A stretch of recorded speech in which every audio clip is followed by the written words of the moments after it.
Never save to people under the same name in your phone. My lover accidentally sent me a message addressed to his friend. She is old for me. I am unlikely to ever be able to love her. But money, she has so much money that I will drag to mistresses and live with her until she dies. I managed to forward the message to myself before he realized what he had done and deleted the message. When I listened to it, my hands were shaking. For the first time in 10 years after the death of my husband, I fell in love and opened my heart to someone. My name is Samantha, but everyone calls me Sam except my son, who currently calls me nothing at all, and my ex-lover, who called me baby while calculating my net worth in his head. That message came 2 weeks after he dropped to one knee on New Year's Eve, so let's not jump ahead. If you're going to watch a train wreck, you might as well see the tracks being laid. I'm 67. American, born in Ohio, seasoned in New York, currently living in a nicely renovated house just outside Boston with good hardwood floors, terrible neighbors, and a kitchen worthy of a cooking show. I built my own business, 3 small assisted living facilities, carefully run, no cutting corners, no cheating old folks. I sold 1, kept 2, and retired with more money than my son thinks I deserve and less than he believes he's entitled to. His name is Ethan. My only child. At 34, he stood in my office, all beard and arrogance, and said, "If you're not going to sign over half the company now, just disappear from my life, Mom. It's my future, not yours," so I disappeared. I kept the company. I thought that would be the worst heartbreak of my 60s. That was cute. I met Leo on a Tuesday afternoon in May, the kind of day that smells like second chances and pollen. I was at an art fair with a friend from my book club, Carol, who has 3 ex-husbands and 0 regrets. I was pretending to care about abstract paintings and secretly counting how many couples my age were actually holding hands. He was working a booth selling handmade leather goods, wallets, belts, those bracelets people wear when they're trying to look interesting. Tall, dark hair, that easy athletic way of moving that 40-year-old men have when their knees still work properly.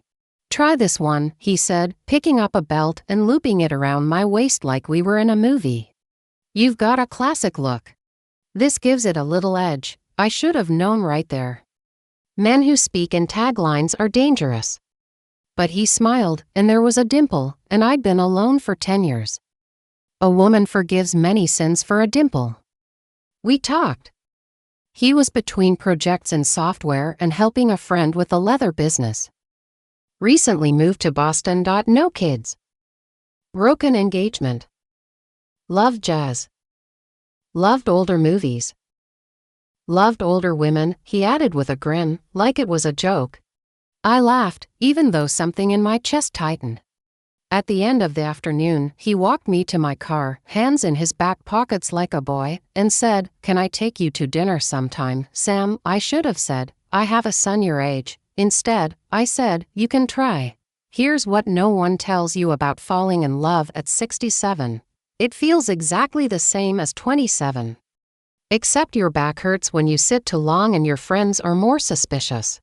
Our first dates were light and easy. Mexican place on the corner where the margaritas are too strong and the salsa is too mild. Walks by the river. He listened. Or at least he looked like he was listening, which is almost the same thing when you're starved for attention.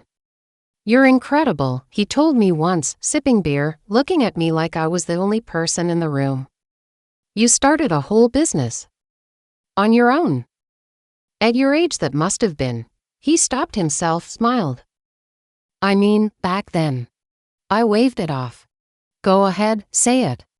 We were still carving numbers into stone tablets. He laughed so hard the bartender looked over and smiled at us. I felt young. It's amazing how a man's laughter can smooth away 10 years of grief.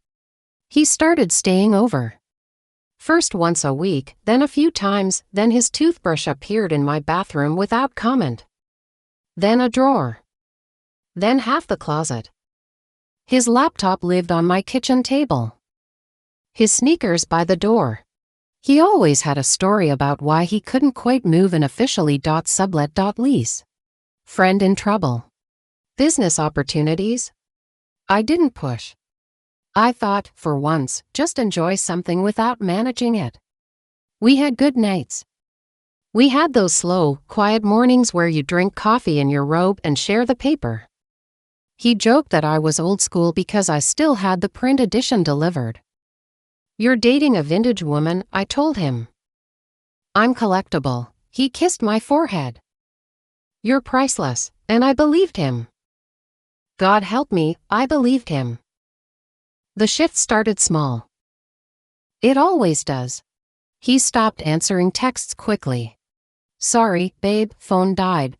Crazy day, baby. I'm so wiped, let's just crash. He had late-night meetings. He started taking calls in the other room, voice to low, then to sharp, then to sweet. I thought I heard a woman's laugh once. He said it was a video he'd pulled up. One night, at 11:30, he glanced at his phone and flinched. The way he stood up so fast his chair almost tipped told me more than any explanation he could have given. I've gotta run, emergency. Friends in trouble. At midnight, I asked. He kissed my cheek, grabbed his jacket. I'll explain later. You're amazing. Don't wait up. He didn't come back until 9 the next morning. I should have asked more questions. Instead, I made eggs and pretended not to see the faint scratch on his neck that wasn't there the night before. Pretended not to smell perfume that wasn't mine, something floral and young. I told myself, Sam, you're being paranoid. You finally found someone.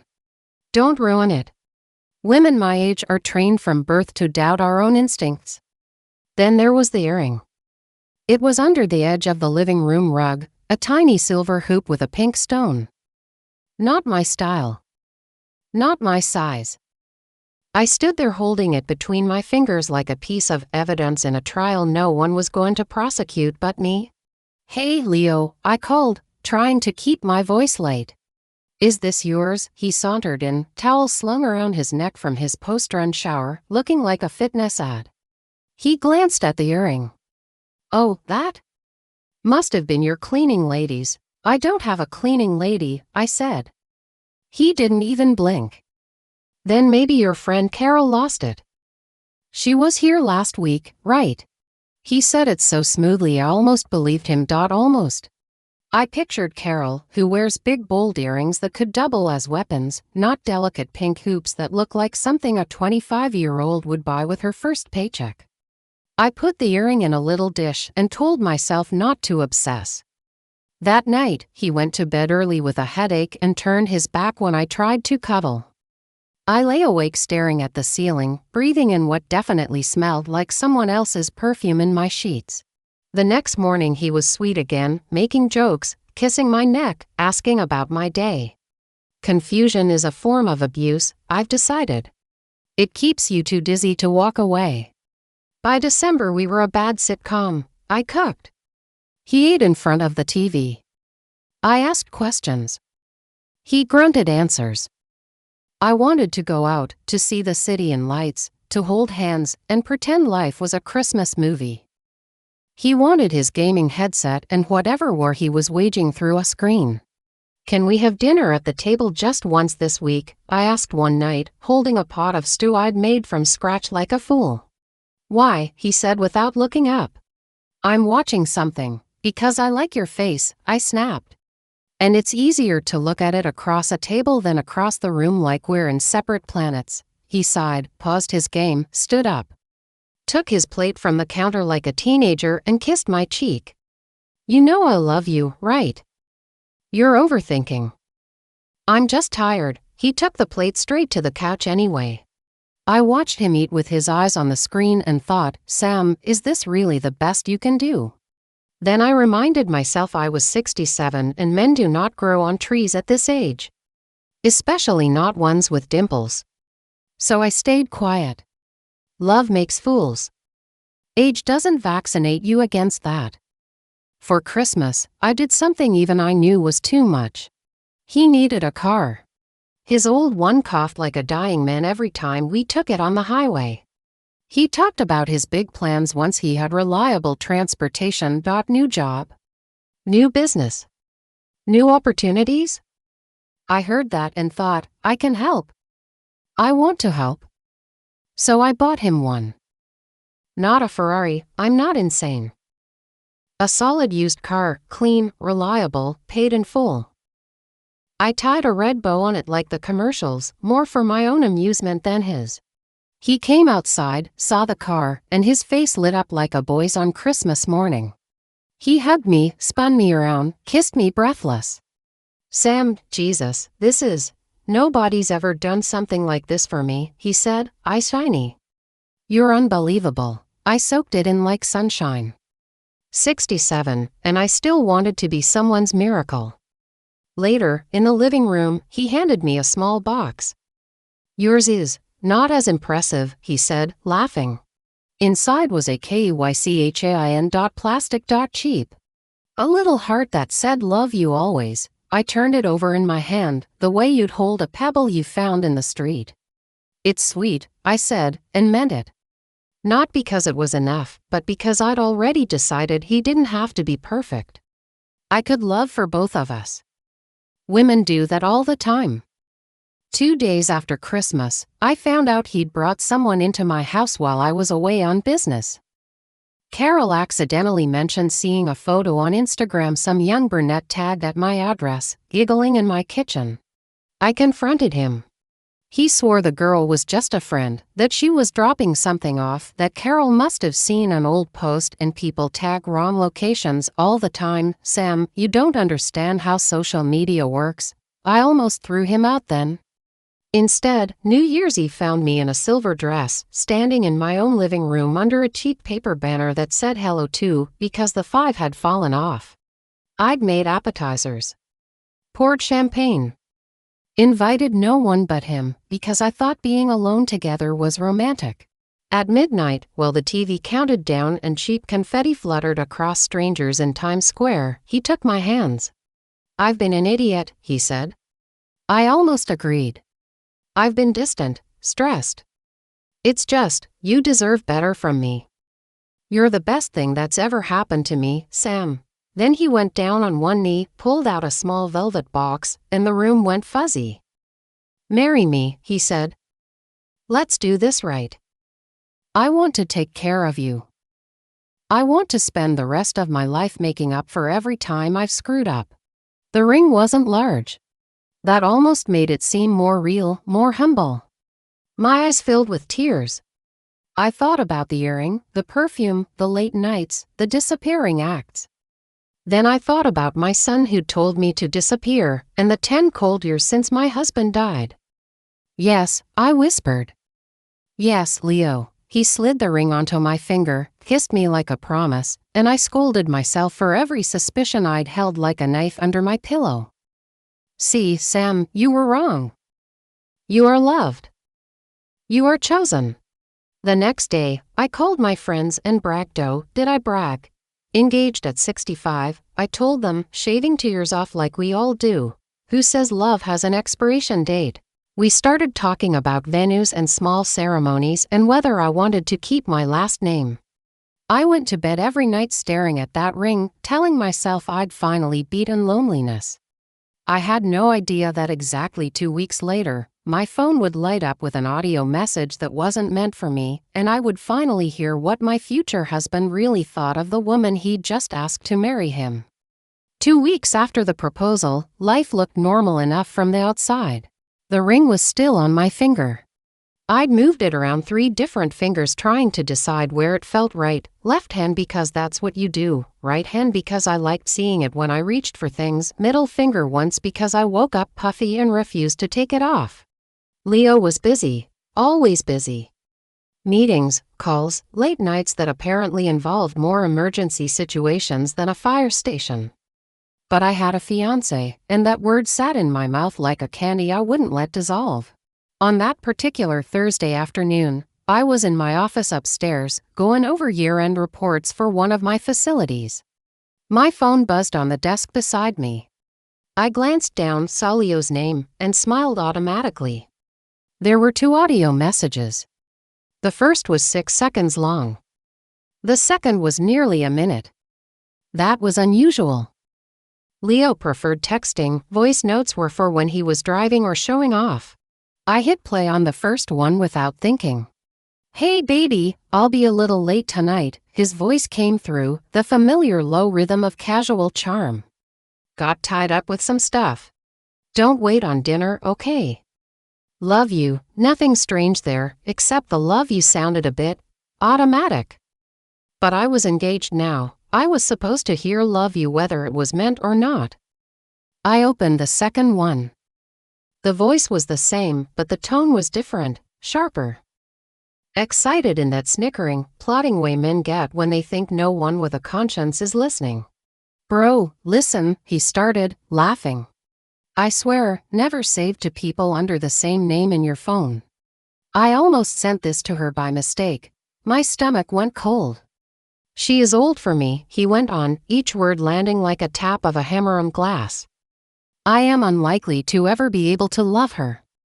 But money, she has so much money that I will drag to mistresses and live with her until she dies." There was a pause, then the sound of him chuckling under his breath, smug and pleased with himself.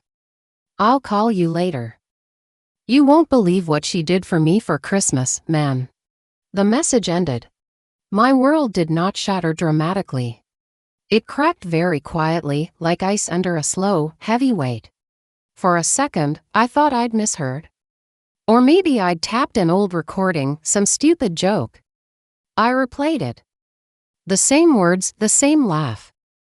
My hands started to shake.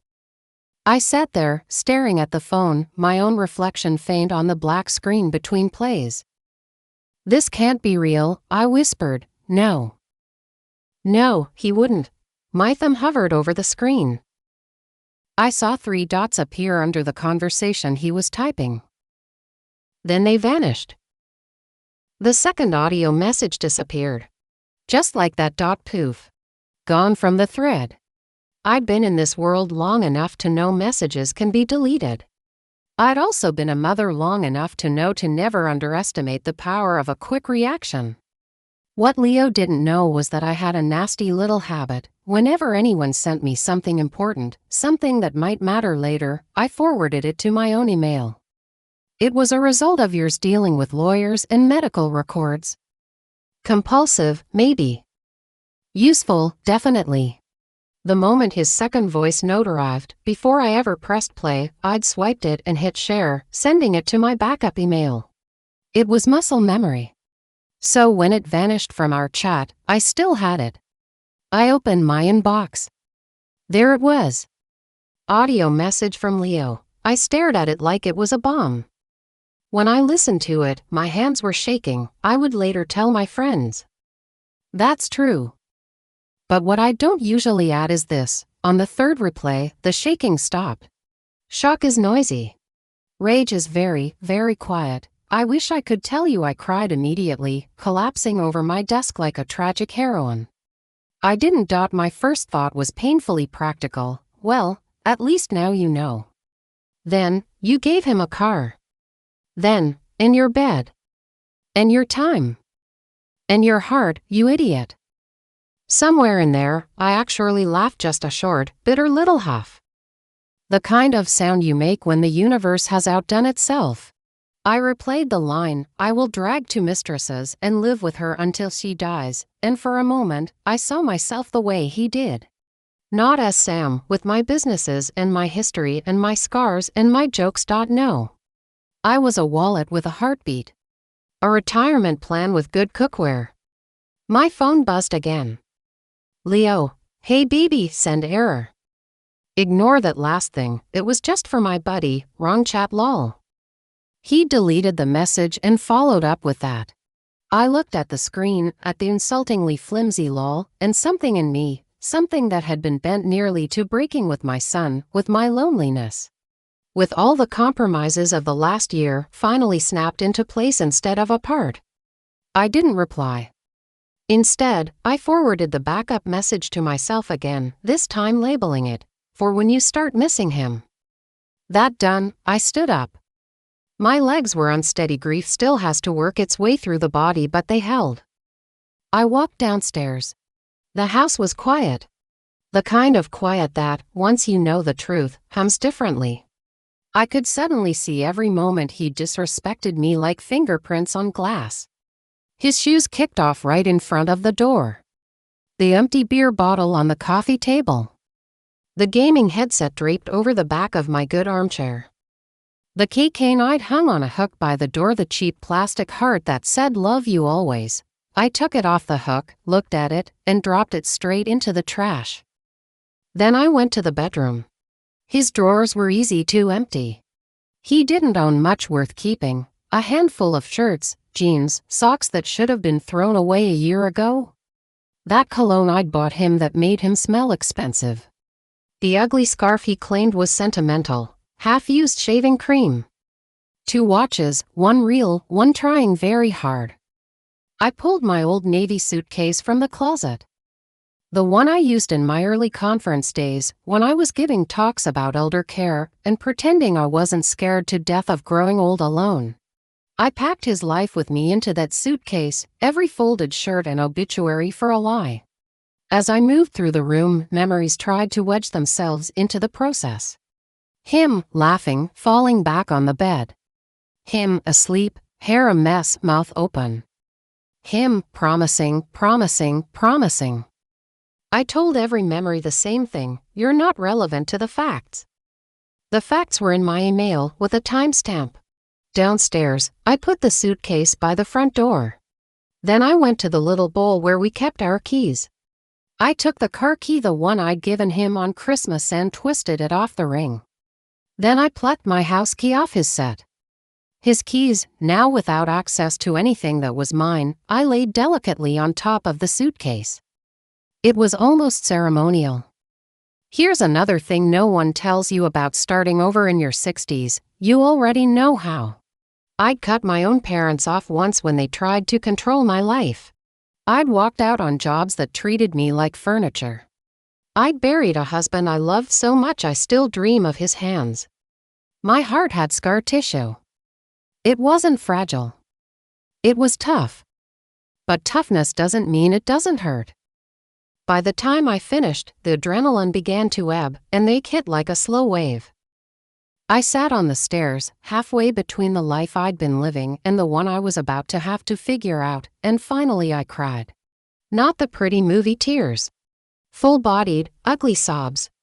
I cried for the love I thought I had, for the years I'd lost waiting for him to become the man he pretended to be, for the son who'd chosen money over his mother, for the woman I used to be who would have laughed this man out of the room before he even finished his sales pitch. I cried until my nose was red and my chest hurt. Then I wiped my face, stood up, and marched myself to the bathroom. I washed my face. I put on fresh lipstick, red, the color I reserve for moments when I need to intimidate someone or remind myself I'm not dead yet. I looked in the mirror. Sam, I told my reflection, you raised a whole man, built a whole business, and survived a whole decade of grief. You are not going to let a 40-year-old parasite narrate the rest of your story. Understood. She nodded. We had an agreement. Leo texted again. Leo, baby. You there? Leo, seriously, that was a dumb joke, I'm sorry. I didn't mean it like that. Leo, Sam, call me? I opened the thread, watched the texts pile up like wet laundry, and felt nothing but a deep, calm kind of anger. I typed back one message: your suitcase is outside. Your keys are on top. Do not come in. Do not contact me again. Then I blocked his number. I knew blocking him wouldn't stop him. Men like that don't get stunned silently, they flail. But it was a line in the sand for myself. My house, my phone, my heart. I changed the code on my security system. I checked every window. I took the spare key from under the flower pot on the porch and dropped it into the garbage disposal, turned it on, and listened to the metal scream before it died. It felt satisfying. I was in the kitchen making myself tea I did not want when I heard the knock. 3 hard, impatient raps. He'd never knocked like that before. When you think you own a place, you don't knock. I didn't go to the door. I walked slowly, deliberately, and stood behind it. "Sam, open up," his voice came, muffled through the wood.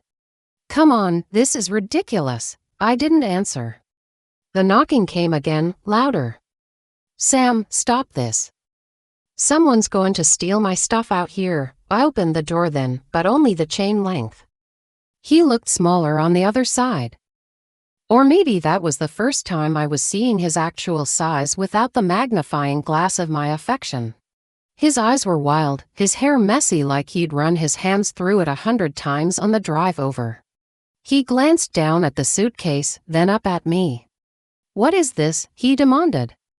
"You had a lot to say about me today," I replied, voice steady. I thought it was time I said something back, even if it's only with my actions. His face blanched. "You heard that, Sam, that was just trash talk." "Okay, guys say things." "I didn't mean, you said I was too old for you," I interrupted. "That you'd never be able to love me."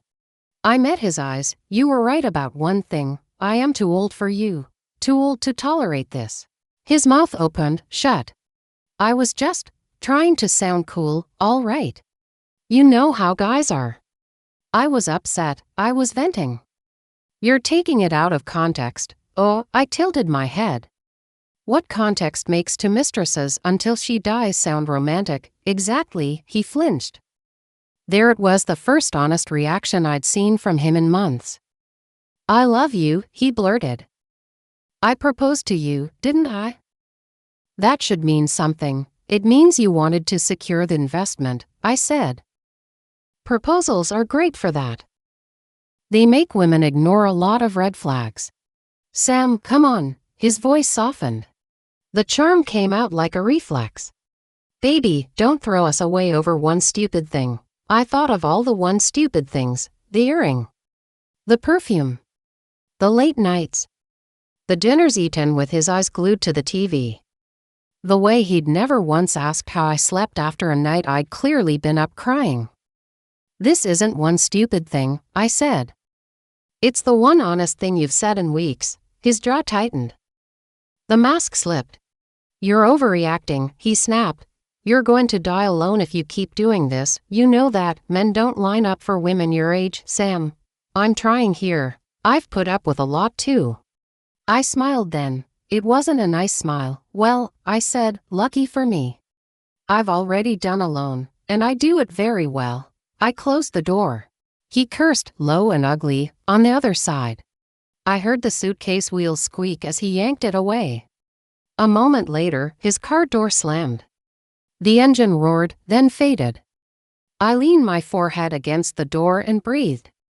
The tears didn't come this time. The next morning, I woke up to flowers. Big, dramatic ones. Roses, lilies, some exotic thing that looked like it belonged in a jungle. 3 vases on my porch, each with a note. "I'm sorry. Please talk to me. I was an idiot. I can't lose you. You're everything to me. Let me prove it." The delivery kid was still halfway down the walk when I stepped outside. I called after him, "Hey, sweetheart." He turned, startled. "Yes, ma'am, do me a favor," I said. "Take these back. Tell him I prefer empty vases to empty promises." The kid tried not to smile. "Yes, ma'am," he repeated. I plucked the notes from the bouquets before I handed them back, crumpled them in my fist, and tossed them into the kitchen trash. Then I took out my phone. I deleted Leo's contact. I changed my number. Just like that. There is a particular kind of silence that comes after you shut a door on someone who thought you'd never do it. It's not peaceful at first. It echoes with all the noise they used to make in your life. It's tempting to fill it immediately with calls, with TV, with bad decisions. I didn't. For the first time in a long time, I sat in my own quiet and let it hurt. I made coffee. I paid a few bills.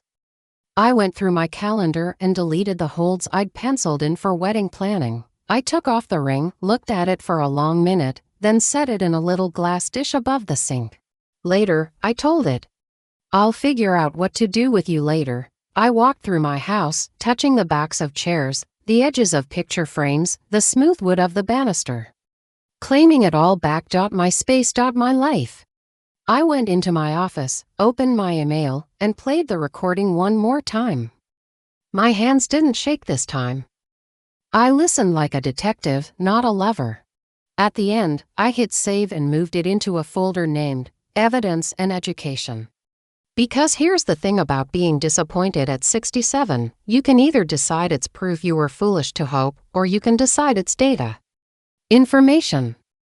A lesson you use next time?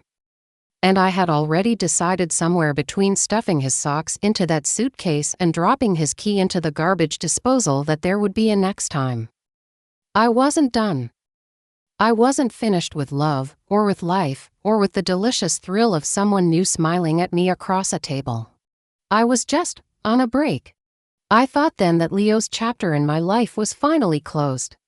2 years later, in a little restaurant with good lighting and better wine, I would discover just how wrong I was about that.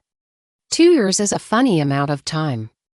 It's long enough for your hair to grow out and go defiantly silver, for fashion to change twice, for people to move houses, cities, lovers.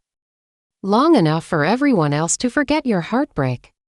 Not quite long enough for you to forget it yourself. But I did something much more important than forgetting. I rearranged it. I didn't spend those 2 years weeping into my pillow like a Victorian widow. I grieved hard for a few months, yes. Then I got mad.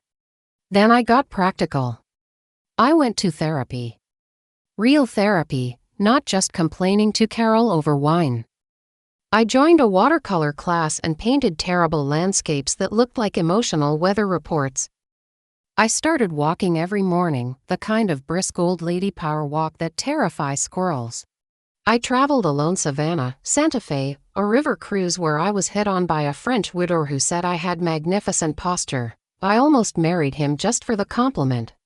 I rebuilt my sense of self like a house after a storm. New beams. Better windows.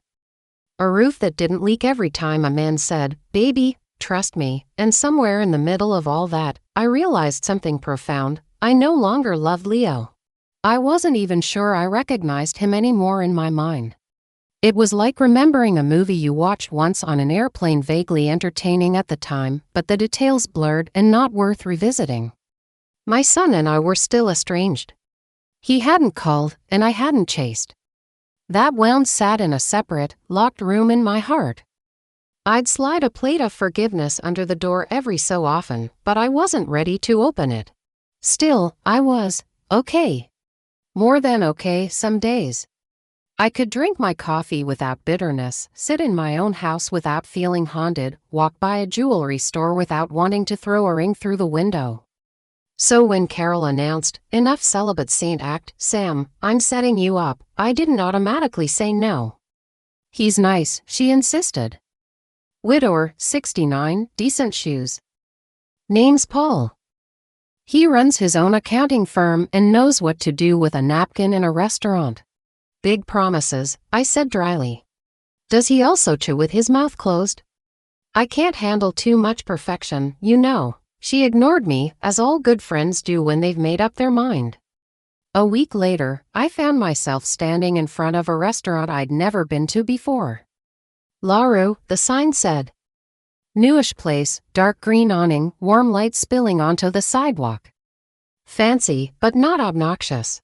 I caught my reflection in the glass, silver hair in a sleek bob, black dress that skimmed everything it needed to skim and concealed everything it needed to conceal, red lipstick. A little gold necklace my husband had given me on our 10th anniversary. 67, I murmured to myself. And on a blind date. Look at you. I walked in. Paul was already at the table, points in his favor. He stood when he saw me, smiling, smoothing down his tie like a nervous schoolboy. You must be Sam, he said, voice warm. I'm Paul. He was handsome in that honest, lightly weathered way. Kind eyes. Nicely trimmed beard. He wore a navy blazer that fit. A man who knows his size is a man who has made peace with reality. I appreciate that. Guilty, I replied, offering my hand. You're punctual. That's dangerous. I might form expectations, He laughed, and in that moment, I relaxed a little. We talked about travel, about books, about how no one knows how to park anymore, about grandkids, about my facilities. He asked questions, real ones, and listened to the answers. It was easy. Nice. Comfortable like a well-made shoe. No fireworks, but no alarms either. At 67, that's a luxury. The restaurant was softly lit, all dark wood and gold accents. The kind of place where the cocktails have names like Autumn Reverie and the waiters glide instead of walk. We'd just ordered when I felt it. That prickling between the shoulder blades. The sense that someone, somewhere, had just looked at you with too much history in their eyes. I lifted my gaze and scanned the room. That's when I saw him. He was at the host stand, one hand on the little podium, talking to a server. White shirt, sleeves rolled up, black vest, no tie. His hair was a little shorter, with a hint of gray at the temples now. There was a small pen tucked behind his ear. He was half turned away, but I'd know that posture while half asleep. Leo. My stomach did a strange thing like an elevator dropping one floor, not all the way to the basement. My heart, however, stayed firmly in place. That was new. He glanced up, following some unspoken gravity, and our eyes met across the room. Time did not stop. The music did not fade. No flashbacks montage played. But his face did change, quickly neutral, then startled, then something like panic, then a hunger I hadn't seen before. Sam, he mouthed, barely audible. I held his gaze for 2 seconds, 3. Long enough to register the shock, the renewed awareness, the way his eyes flicked down and up like he was taking me in. Then I turned back to Paul. If Leo wanted a show, I'd give him one. So, I said, smiling at my date, tell me more about this disastrous skiing trip you mentioned. Paul laughed, launched back into his story, and I gave him my attention. Because he deserved it. And because nothing, and I mean nothing, annoys a man more than realizing he's no longer the center of your universe. Still, I could feel Leo's presence, like a heat source just off to the side. A few minutes later, a server appeared with 2 glasses of champagne. Compliments of the manager, she said. For our special guests this evening. I raised an eyebrow. Is he going to come sing, too? Because I don't tip for that, she smiled politely and slid away. Paul lifted his glass. To new beginnings, he said. To competent drivers and men who know how to fold a napkin, I replied, and we clinked. Over his shoulder, I saw Leo watching from near the bar, jaw tight, eyes dark. Oh, he was jealous. Good. It didn't take long. Halfway through the main course, as I was dissecting a piece of salmon and a story about my disastrous attempt at online dating, I matched with a man whose profile picture was him holding a fish. Paul. I'm sorry, I won't compete with a trout. A folded white napkin appeared beside my hand. I looked up. It was delivered not by a server, but by Leo himself. Good evening, he said, smooth and professional. If his voice shook, he hid it well. I hope everything is to your liking. Paul turned slightly. Everything's excellent, he said, courteous. Leo nodded, but his eyes were on me.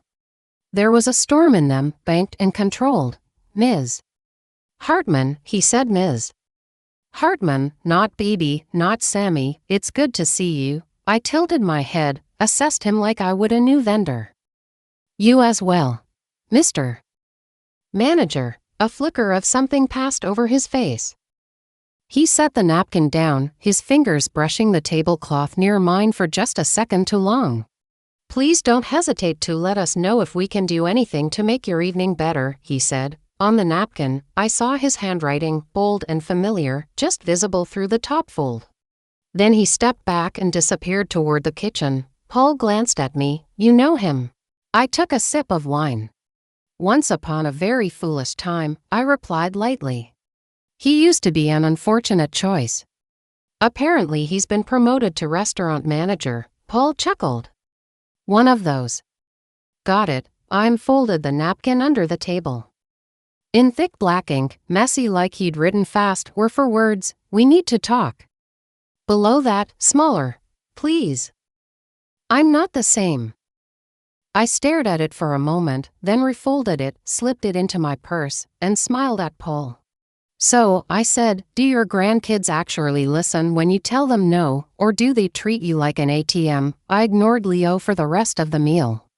He, however, did not ignore me. The wine glasses were refilled a little more frequently. The kitchen accidentally sent us an extra dessert chocolate lava cake, my old favorite. The lights seemed to dim just enough at our table to make my skin look better, and don't think for a second I didn't notice when jazz started playing. The same Coltrane album we used to listen to on Sundays. He was communicating in the only language he'd ever really been fluent in, gestures and ambience. But he didn't approach again. Not until I stood up and excused myself to go to the restroom. "Take your time," Paul said, smiling. "I'll save you some of this cake." I leaned down, brushed his shoulder with my fingers. "Don't you dare," I said. "I'll fight you for it." As I walked away, I could feel eyes on my back. Not just male eyes, some female ones too, curious. Let them look. Let them see the older woman in heels and a black dress, walking like she owned the place, because in that moment, I did. The hallway to the restrooms was narrow and softly lit. I was about 3 steps in when Leo stepped out of a small side door, probably an office, and blocked my path. "Sam," he said quietly. I stopped. Looked at him. Really looked. He'd changed. Not dramatically, not like a movie makeover. But there were lines on his forehead I didn't remember. A certain tiredness around the eyes. He carried himself differently, less swagger, more contained energy. And that gray at his temples. Infuriatingly attractive. It annoyed me on principle. "Step aside," I said calmly. "I have a date and a bladder, and both are time-sensitive." He gave a quick, broken laugh. You look incredible." "I know," I replied. "Say what you came to say, Leo." "The lighting is good here, I don't want to waste it on your regret." He swallowed. His hands, I noticed, were empty. No flowers, no gifts, just him. "I'm sorry," he said. "For everything." For what I said. For how I treated you. For all of it. "Accepted," I said. "Now move." He blinked, thrown. "That's it?" "Just, accepted." "I forgave you a long time ago," I replied. "Forgiveness is for me, not you. Doesn't mean I want you back in my life. That's a separate department." He took a small step closer, then stopped himself, as if remembering something. "Good. Boundaries. My therapist would be thrilled." "I didn't love you back then," he said, voice low. "I thought I did, or I convinced myself I could. But I was selfish. I saw what you had, and I saw what I didn't, and I told myself some ugly things were just practical." He shook his head. "Then you threw me out like I deserved." "It was my pleasure," I said. He flinched, but pressed on. "After that, I hit bottom. Really bottom. The car broke down. The little projects I'd been chasing fell apart. Some people I thought were friends disappeared when I didn't have your house and your generosity as their playground anymore." He looked down, then back up. "You were the last person who actually cared whether I ate breakfast. That's not love, Leo." "That's caregiving," I said sharply. "I run assisted living facilities." "I know the difference." "I know," he said quickly, "I know. That's what I'm trying to tell you. I was a leech." "I get that now." Silence hummed between us. The faint murmur of diners, the clink of silverware, the distant notes of saxophone. He took a breath. "I went to therapy," he said quietly. "Group stuff. Shame circles, all of it. I got a real job. Started low, bussing tables, dishwashing. Worked my way up here. I pay my own rent. I cook my own food. I bought my own crappy little car, one corner of his mouth twitched. You'd hate it. It smells like French fries. I stared at him, trying to align this man with the one I'd thrown out. The old Leo would have led with excuses, with charm. This one was leading with humility and the faintest trace of humor at his own expense. I owe you money, he added abruptly. For the car. For the things you bought me? I've been putting away a portion of my checks. I figured if I ever saw you again, I'd start paying you back. Bit by bit, if you'd let me. That pierced something I didn't want touched. Leo, I said slowly, you could spend the rest of your natural life paying me, and you would never cover the cost of how you wasted my time. I know, he repeated softly. But I'm trying. I needed you to know that I'm not the same man who sent that message. And yet, I said, the man who sent that message and the man standing here share a name and a face. That's the trouble, isn't it? He let out a breath that sounded almost like a prayer. Sam, I truly love you now. There it was, the line. If you want, we will conclude a marriage contract, he rushed on. A prenup. Ironclad. I don't need anything from you. I don't want your money. I just want your time, a chance. To sit across from you and make you laugh again. To prove I can be the man you thought I was when you said yes. I felt my eyes sting not with romantic swooning, but with something more complicated. Anger, sadness, reluctant respect for the effort, fear of my own soft places. I don't believe you, I said honestly. I know, he said again. That seemed to be his favorite phrase now. I don't blame you, he hesitated, then added, but I'm going to show you anyway. I laughed, a short sound. What, you're going to court me? While I'm on a date, his jaw clenched. Is he good to you? Yes, I said. He is, then I hate him, Leo replied calmly, and for some reason that made me snort. That's mature. I'm 42, Sam, he said, not dead. I'm going to hate any man who gets to pull out your chair and make you laugh while I'm refilling your water glass. He hesitated. But I won't interfere with your night. I just had to tell you. And give you this. He reached into his vest pocket and pulled out a small envelope, unmarked. I wrote it a few months ago, he said. You were on my mind. I kept it in my wallet. If you don't want it, I'll throw it away right now. But if you ever feel like reading how a stupid 40-year-old boy grew up into a slightly less stupid 42-year-old man, it's all in there. What I figured out. What I've been doing. What I'd want to do differently if I ever got the chance. He held it out. No pressure. No expectations. I stared at the envelope. I'm not reading a love letter from you, I said. It's not a love letter, he replied. It's a report. I raised a brow. On your progress, exactly, he said. You always like good documentation, damn him. He wasn't wrong. I took the envelope, feeling its weight thin. A few pages, maybe. I slipped it into my purse next to the folded napkin. Enjoy your evening, Leo said. His voice was steady, but his eyes, oh, those eyes. They clung. You look happy, I'm glad. I just hope, someday, you might let me contribute to that instead of ruin it. Then he stepped aside, gave me room to pass. No lingering touch. No grab for my arm. No manipulative theatrics. That, more than any speech, unnerved me. When I returned to the table, I was composed. I'd checked my lipstick in the restroom mirror, straightened my dress, given myself a look that said, "Do not be stupid, Samantha." Paul smiled as I approached. Everything okay? Perfect, I said, sliding into my seat. I encountered a ghost in the hallway. I told him to stay dead. He chuckled, obviously assuming this was some obscure metaphor. Well, if he's haunting this place, he at least knows how to pick a decent wine list. We ate dessert. Chocolate, strawberries, whipped cream. At one point, Paul picked up a strawberry, dipped it, and held it out to me across the table. I considered the strawberry, then Leo at the bar, watching discreetly over a stack of menus. I leaned forward, lips closing around the fruit, never breaking eye contact with my date.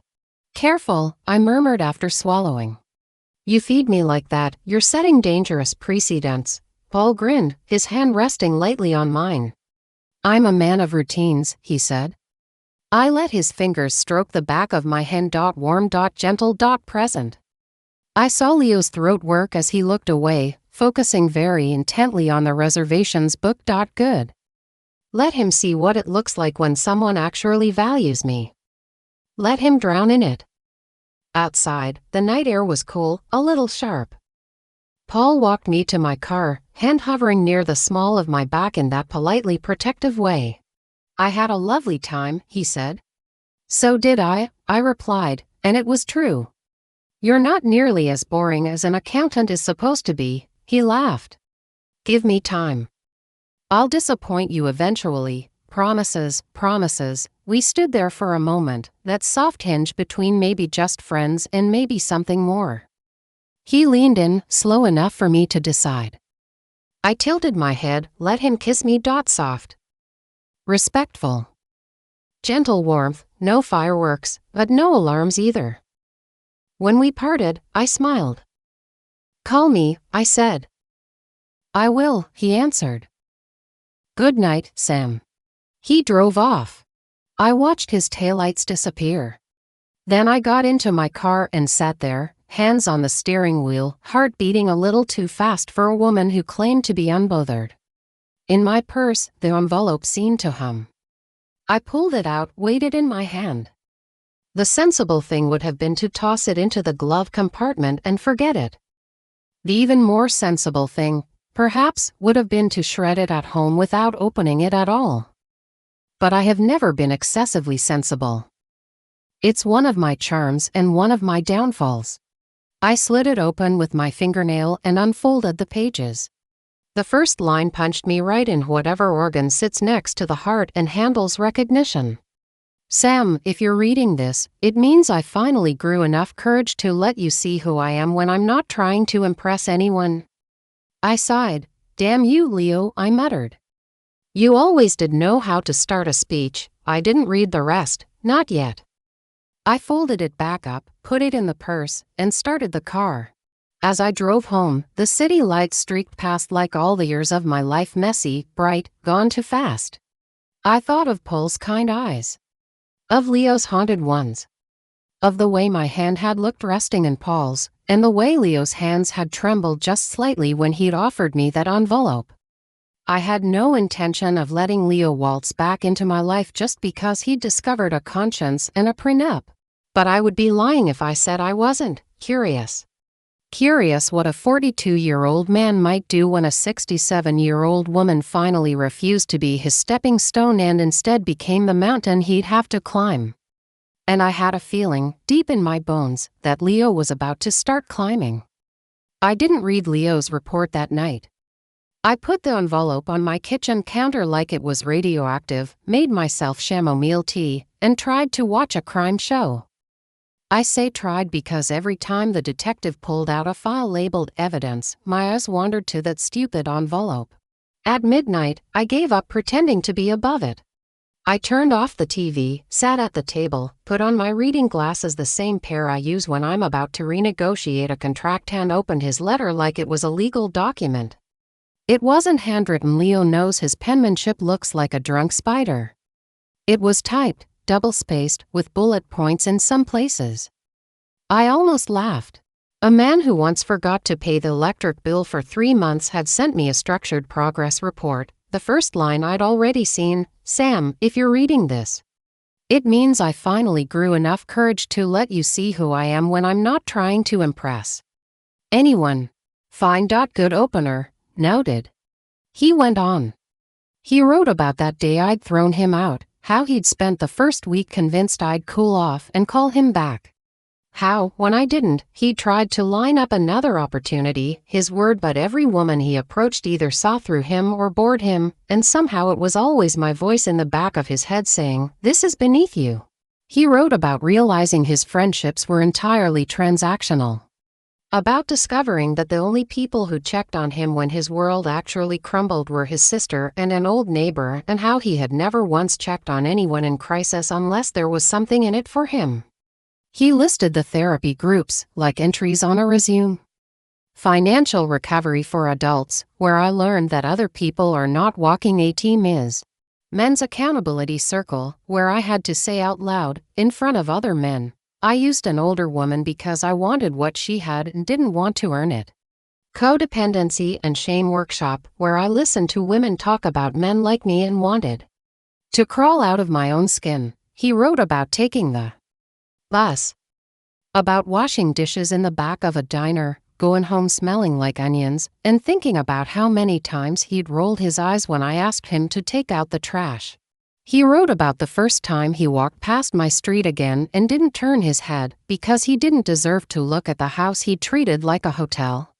Then he wrote something that made my throat tighten. You were the only person who ever told me no and still hoped I'd do better anyway. He detailed the budget he'd set to pay me back for the car. The money was laughably small in comparison, $50 a week from his paycheck, but I could see the discipline in it. He attached copies of a spreadsheet he'd made. The man who once couldn't track his own socks now had a repayment plan. It wasn't romantic. It was practical. Humble. Boring even. And boring is wildly attractive when you've dated chaos. He didn't ask me for forgiveness in the letter. He didn't beg for a second chance. He simply wrote, I have no right to want anything from you. But if one day you meet a manager in some restaurant and he looks at you like the air just got punched out of his lungs, I hope you can at least see him as a man who finally decided to grow up. I closed the letter and laid it flat on the table. Well, I said to my empty kitchen. Damn, the next week, I went on a second date with Paul. Daytime this time, coffee and a walk in the park. He showed me pictures of his grandkids doing a school play. I ranted about how grocery prices had become a crime against humanity. We laughed. It was easy. But there was one tiny problem. I felt steady, not breathless. My heart wasn't racing, it was politely strolling. Now, don't misunderstand me. At 67, I don't need teenage butterflies. I've outgrown the kind of chemistry that comes with emotional food poisoning. But I do like feeling engaged. With Paul, my mind was engaged. My body, however, seemed to be on a coffee break of its own. He walked me to my car again, kissed my cheek, this time still sweet, still gentle. Next week, he asked. Yes, I said. And I meant it, why not? He was kind. He was respectful. He wasn't broken. That's a rare combination in men our age and any age. But driving home, I kept thinking about Leo's envelope on my kitchen table and the way his eyes had looked in that hallway, scared, determined, not charming but honest for once. It annoyed me. It annoyed me how my brain insisted on running a side-by-side comparison chart. Column A, Paul stable, age-appropriate, emotionally literate, knows what to do with a napkin. Column B, Leo younger, historically a disaster, now apparently trying to be a functioning adult, knows every jazz song I love and how I take my coffee without asking. If I were advising a friend, I'd tell her, keep the accountant. Thank the ex for his letter and let him compete for your attention in a different lifetime. But I'm not just a friend. I'm the idiot in the story. I told myself I wasn't going back to that restaurant. Boston has plenty of places with overpriced salad, thank you. I didn't need to walk into his workplace and feed the drama. So naturally, a week later, when Carol asked, where do you want to go for my birthday dinner, my mouth said, there's this new place called Laru. What happened to I'm never going back there? She asked. I shrugged. I lied. I'm fickle. Order whatever cake you want at my funeral. She squinted at me. He works there, doesn't he? Yes. And you're not over him. I am, actually, I said. That's the problem. I'm annoyingly over him.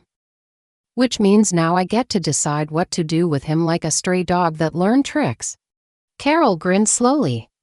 Oh, this is going to be good. Night of the birthday dinner. I dressed less like a date and more like a verdict. Dark blue wrap dress, pearls, hair up, heels sharp enough to be used in self-defense. I looked like a woman who'd taken depositions.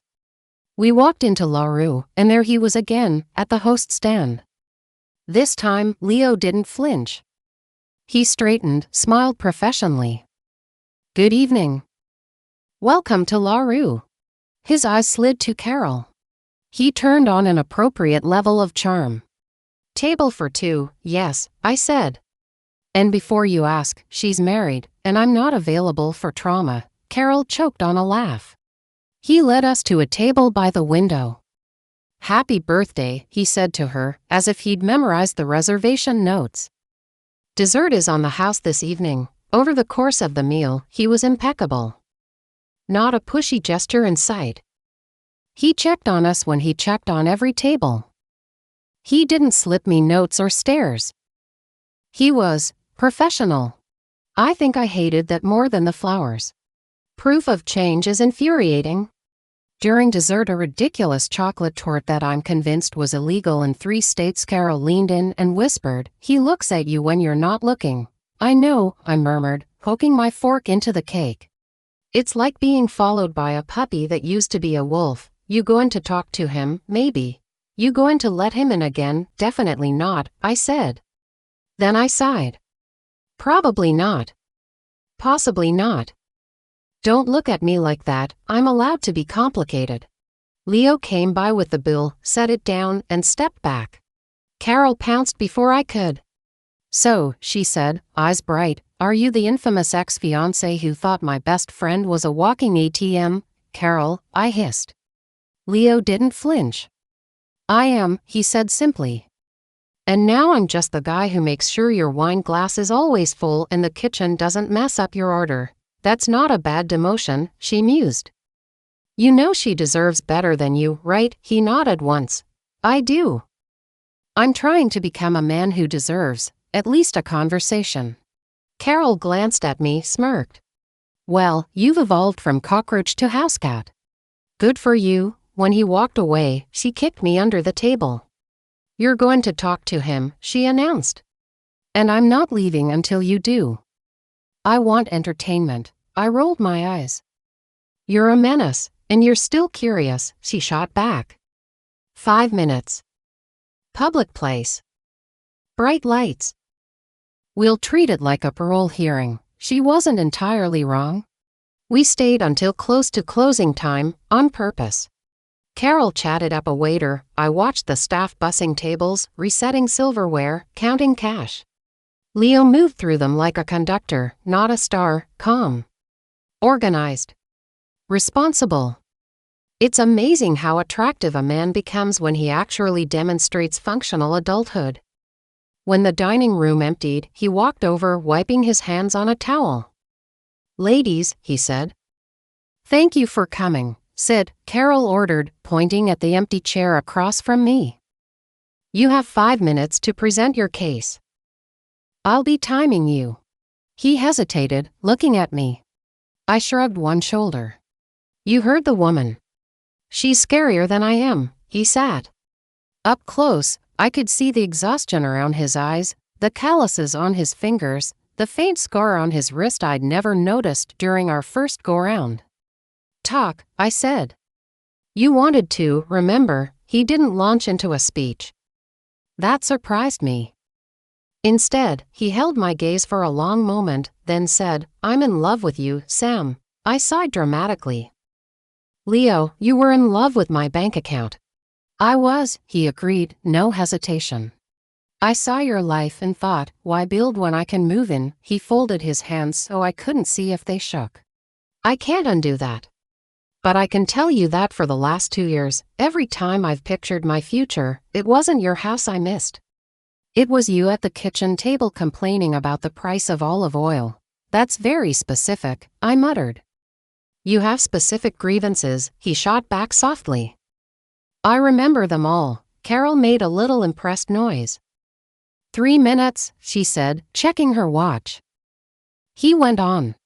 I'm not here to ask you to take me back, he said. You've built a life since me. You're dating. His jaw tightened just slightly. You looked happy the other night. I'd be a monster to tear that apart. Good, I said. We agree on something. What I am asking, he continued, is for the chance to compete fairly. Not as the guy who used you. As the man I'm trying to be now. If, after watching me for a while, you still choose someone else, I'll live with it. I'll hate it, but I'll live with it. I won't sabotage it. I won't show up with boomboxes under your window. I'll just back off and be grateful I got to apologize. I blinked. Compete fairly, Leo, this isn't a football game. In my head, it is, he said dryly. I don't expect you to crown a winner. I just need you to let me be in the stadium. Not banned from the parking lot. Carol actually clapped. The traitor. I leaned back in my chair, studying him. And what would this fair competition look like, exactly? He swallowed. I'll ask you on dates. Real ones. No hanging out at your house because it's convenient. I'll show up on time. I'll pay because I have a job now. I won't touch your money. I'll never ask you for a loan or a favor or a small boost. Your pattern does suggest you're allergic to the check, I said. I had hives, he admitted. I'm in immunotherapy. Despite myself, I laughed. I'll show you my finances, he said. You can see my account statements, not because you need my money, but because you deserve transparency after what I did. I'll sign any prenup you want. I'll go to couples counseling before we're even a couple. If that's what it takes, I'll give you full access to my phone, my passwords, my browser history. Carol whistled low. That's love. That's repentance, he corrected. Love is what I feel when I see her walk into a room and the entire place just gets tuned. He said it so simply, not like a line, that for a moment I had to look down at my hands. Time, Carol announced softly. 5 minutes, I nodded, sat there in silence for another 30 seconds. Here's my problem, Leo, I said finally. Men are very good at interviews. You're nailing this one. You're saying all the right words? But I'm not hiring a bartender. I'm hiring a partner for the years I have left. I can't fire you after 90 days without severance pay to my own heart, he swallowed. I get that, so here's what I'm willing to offer, I went on. Not a second chance, not yet. A probationary observation period, Carol snorted wine out of her nose. This is why I love you. You have 90 days, I told him, not to win me back. To demonstrate, consistently, that this version of you is not a fluke. You do nothing for me during that time. No gifts, no grand gestures. No swooping. You live your life the way you say you've been living it, responsible, honest. Boring as hell. I watch from a distance. How? He asked, confused. You invited me to see your finances. I said, fine, send me your budget, your therapy attendance, your work schedule. You want to treat this like a report. I know how to read reports. I want to see 3 months of consistency. If you disappear into some chaos, I'll know you were performing. If you keep steady, maybe I'll believe you've actually grown. He stared at me like I'd just offered him a Nobel Prize and a punch in the face. No contact beyond that, I added. If you see me socially, you say hello and move on. No flirting. No pining looks. You're in the penalty box, you can skate, but you can't touch the puck. He exhaled a laugh. You really have been watching sports. YouTube is free. He ran a hand through his hair. And, after 90 days, I said, if I'm satisfied this isn't an act, you can ask me to coffee. One coffee. We'll see if I still enjoy your face in good lighting. And if you're not satisfied, then you thank me for being the only woman who ever made you work this hard for nothing, and you go on with your improved life, impressing someone younger and more gullible, and we never have this conversation again. Silence. Then, slowly, he nodded. Okay, he said, 90 days, no romance, full transparency, no contact unless it's accidental. You evaluate. Like I'm applying to live in a very exclusive building with an incredibly strict board president. Exactly, I said. And if you joke about my age or my money even once during that time, I personally fill your car with glitter. Carol raised her hand. I second that motion. He smiled then, an unsteady, strangely boyish smile. You know there's a chance you'll fall deeply in love with the accountant during these 90 days, and I'll have done all this self-improvement just to watch you ride off into the sunset with a man who does taxes. There's a chance, I agreed. That's part of the risk. You're not the main character of my life, Leo. You're just auditioning for a role in the later seasons. He sat back, exhaled. And for the first time since I'd seen him again, he looked peaceful. Thank you, he said quietly, for even considering it. Don't thank me yet, I replied. I'm a ruthless evaluator. Ask my former employees. Half of them still twitch when they hear my heels. He stood up, nodded to Carol, and stepped away from the table. He didn't reach for my hand.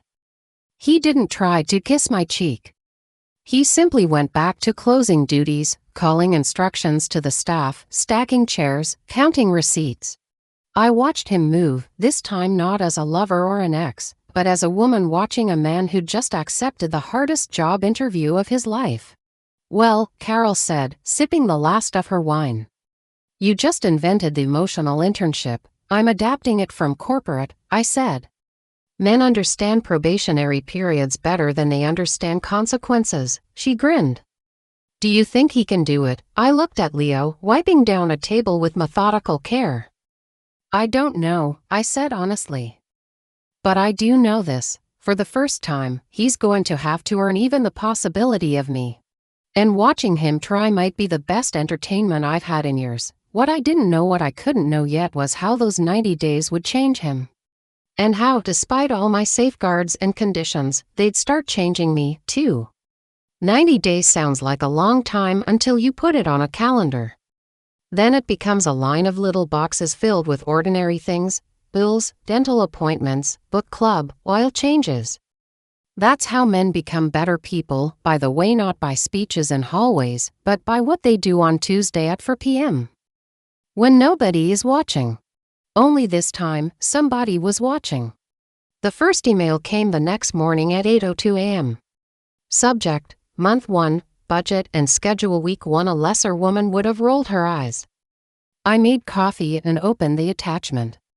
There it was, an honest-to-God spreadsheet. Income, expenses, savings. Column for debt repayment to Sam with $50 measly highlighted in green and a little note, transferred to separate savings account. There was also a PDF, his work schedule. Hours at LaRue. No mysterious meetings, no vague project time. He hadn't lied, the man had, in fact, become boring. Boring is sexy, I reminded myself. Consistency is foreplay at this age. At the bottom of the email, he'd written, per our agreement, here's week 1. No need to respond. I'll send it every Sunday night. I closed my laptop. The old me, the version who bought him a car and cut him infinite slack, would have replied something polite. Good job. Proud of you. You can do it, champ. The new me remembered, no emotional cookies. This wasn't kindergarten. He didn't get a gold star for doing what grown men are supposed to do. So I said nothing. And he kept sending them. Week after week, the reports came. Income inching up as he picked up extra shifts. Sam line moving, slowly but steadily. Grocery spending shrinking. No mystery withdrawals. Rent, utilities, insurance, everything paid on time. He tracked therapy, too. At the end of each email, group Monday 7 to 9 p.m. Attended. Individual Thursday 3 p.m. Attended. Homework: investigate what I thought love was versus what love actually is. It was the most unromantic document I'd ever read. And it made me more curious than any bouquet would have. Around week 3, there was a note in the miscellaneous column: gift for sister's kids, $30. Followed by, in parentheses, using money I didn't waste on gambling this month. Progress. So he's learning not to be garbage, I muttered, sipping my coffee. Bare minimum, but fine. I still didn't respond. Meanwhile, there was Paul. We settled into a rhythm that made sense for our age and energy levels. Lunch dates instead of late-night drinks, matinee movies instead of 10 p.m. showings, long walks, shorter kisses. He was kind. He remembered little things I said, a book I wanted to read, a pastry I loved, and surprised me with them. He never once made me feel foolish or old. On our 5th date, we sat on a bench in the public garden, watching ducks harass tourists. "Can I ask you something?" he said. "You can always ask," I replied.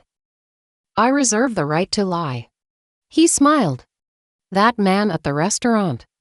The manager? Is he a factor, Leo?" I said, pretending to examine my nails.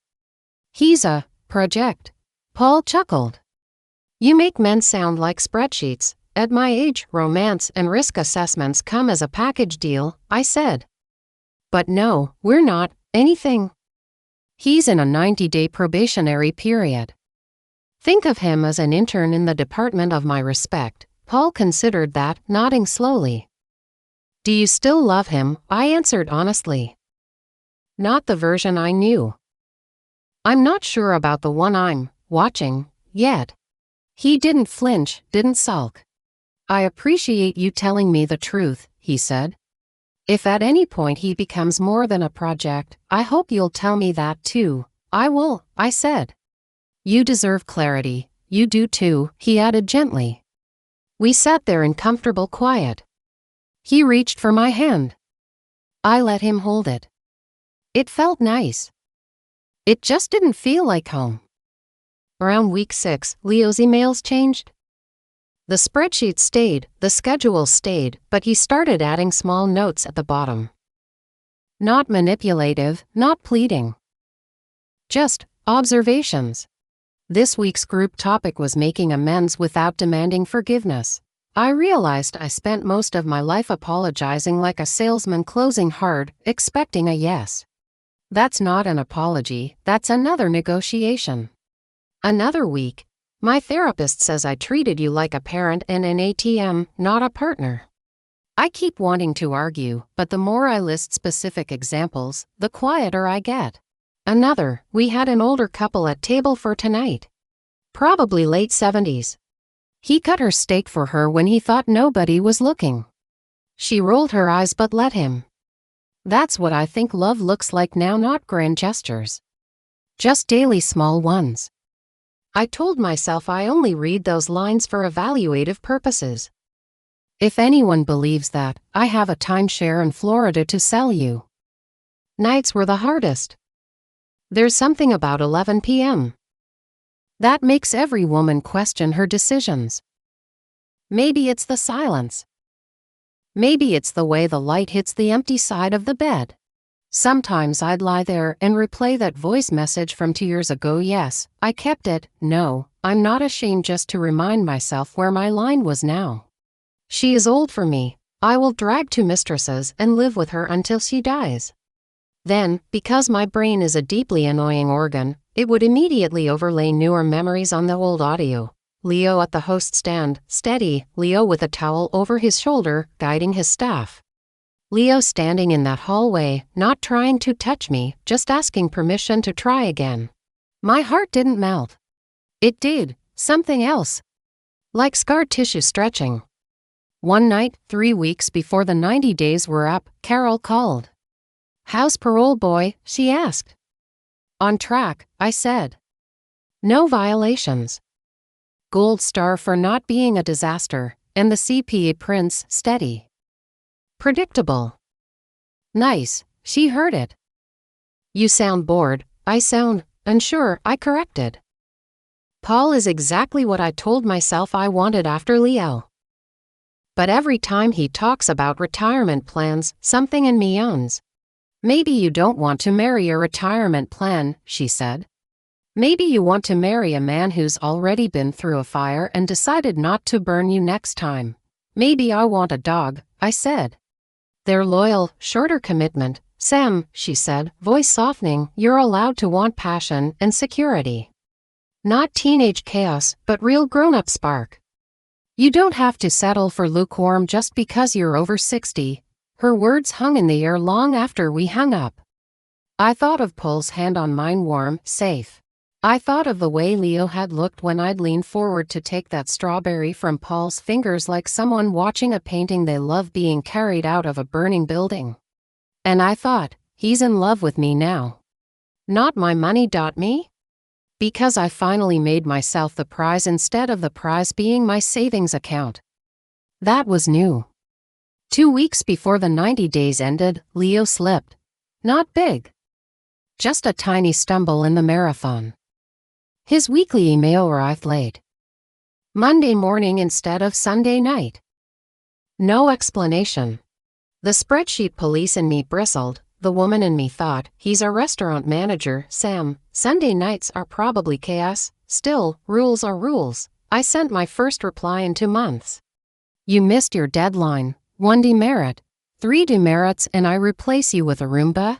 30 seconds later, he replied. I'm sorry. No excuses. We had a pipe burst in the kitchen last night and I was in boots with a mop until 2 a.m., but I should have scheduled the email in advance. It won't happen again. I'll take the demerit. I've had worse bosses. I stared at the screen, then found myself smiling. A year ago, he would have sent 17 texts about how the universe was against him and how I didn't understand his life. Now he just took responsibility and moved on. Growth looks like that. Fewer words, more accountability. The last week of his probation, something unexpected happened. My left knee decided to remind me I'm not 20. I was coming down the stairs in my house, holding laundry, thinking about absolutely nothing profound, when my foot slipped. I landed hard. Pain shot through my knee like lightning.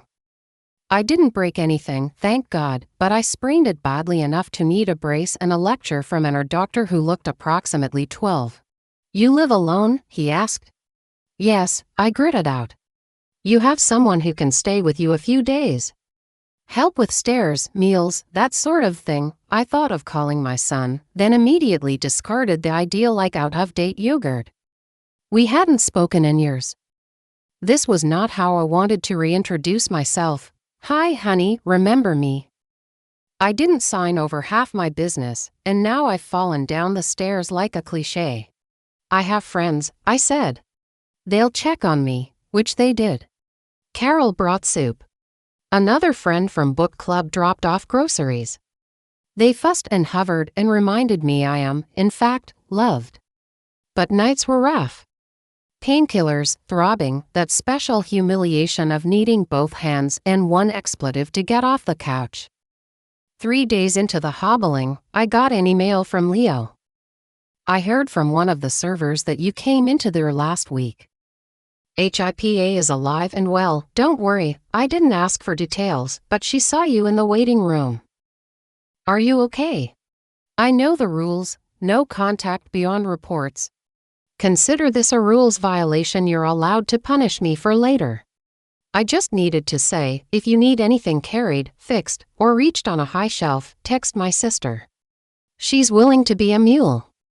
I'll send her number if you say yes. She promised not to psychoanalyze you, she leaves that to my therapist. I read the message 3 times. Anger flared. He's using my injury to wedge himself back in, and then softened a little when I realized he'd offered his sister as the helper, not himself. He wasn't angling for an invite. He was offering practical help through a third party. That's new. I typed back, I'm fine. I tripped. Tell your server I appreciate her sharp eyes. No need to send your sister, I have friends and a grabber stick. His reply came an hour later. Understood. I'm glad you're okay. Also, I now have a mental image of you wielding a grabber stick like a weapon, which is weirdly appropriate. I didn't answer. But that night, when I knocked a book off my bedside table and grabbed it with the little metal claw, I laughed.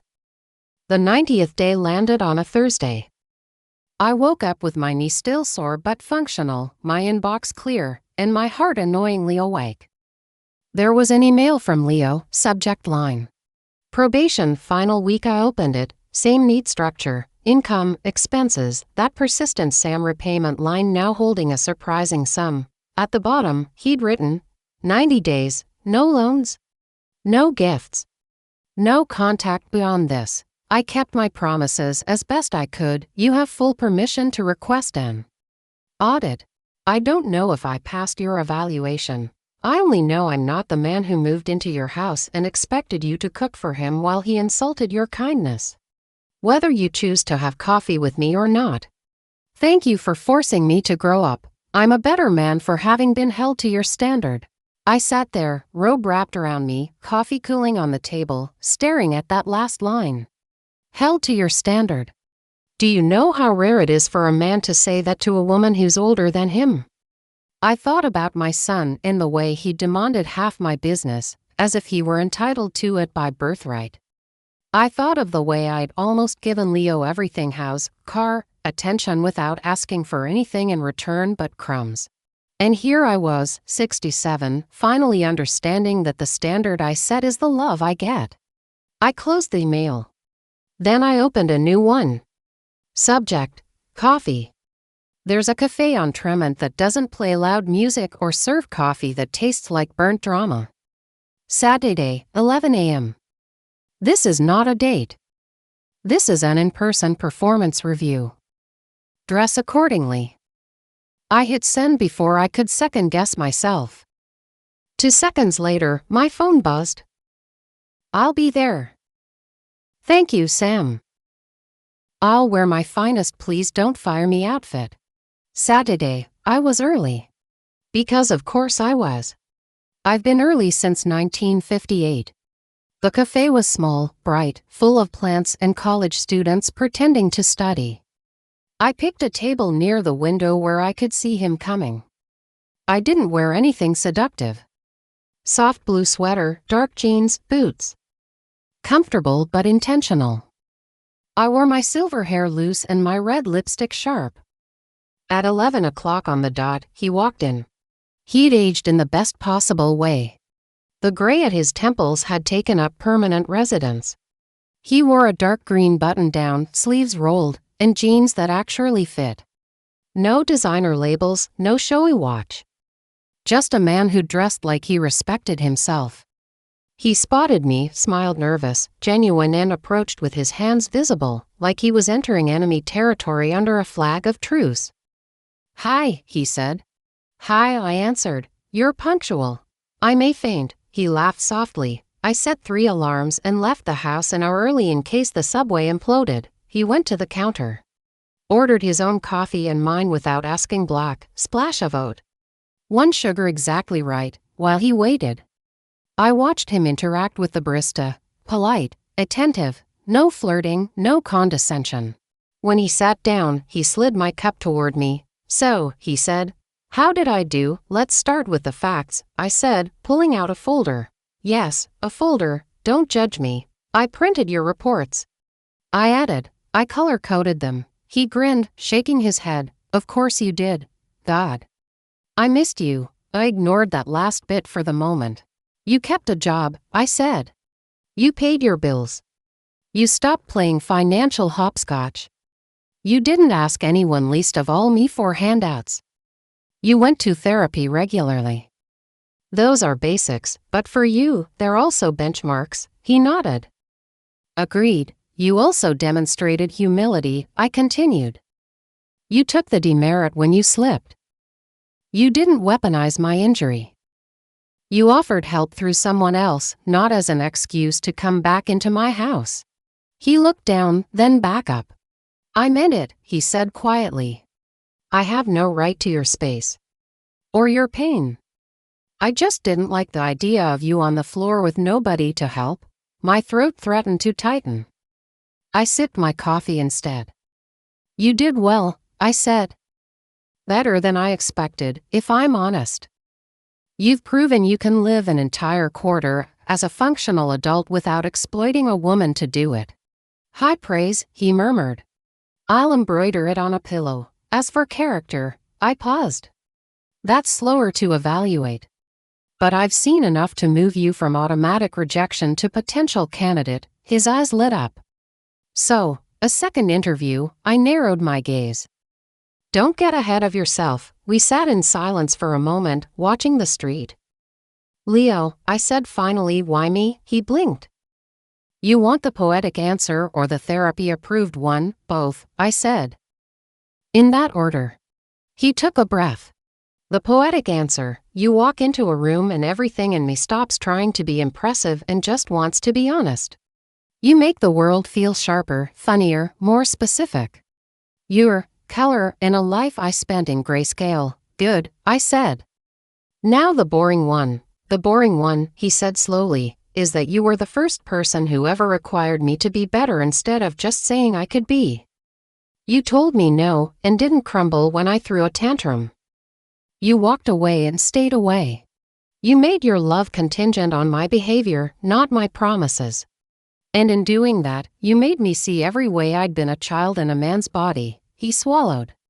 "I fell in love with you the first time because you made my life easier. I fell in love with you the second time because you made me work." There it was. The sentence I'd been waiting to hear and didn't even know it. "I'm 67, I said softly. "I don't have time to train a man from scratch." "You didn't," he said. "You just handed me the curriculum and walked out of the classroom. I did the training myself. You can check my grades." We looked at each other for a long while. "Paul asked me to be exclusive," I said suddenly. Leo's jaw clenched. And I told him I needed time to think," I replied. "Because I refused to say yes to anyone out of fear, gratitude, or fatigue. I'm too old to be polite about my own happiness." He nodded slowly. "He seems like a good man." "He is. I hate him," he said mildly. "I know." We both smiled. "Here's my line, Leo," I said. "You don't get to compete by sabotaging him, or sulking, or making me feel guilty for enjoying someone else's attention. You want my heart back. You compete by being the better partner. Not louder.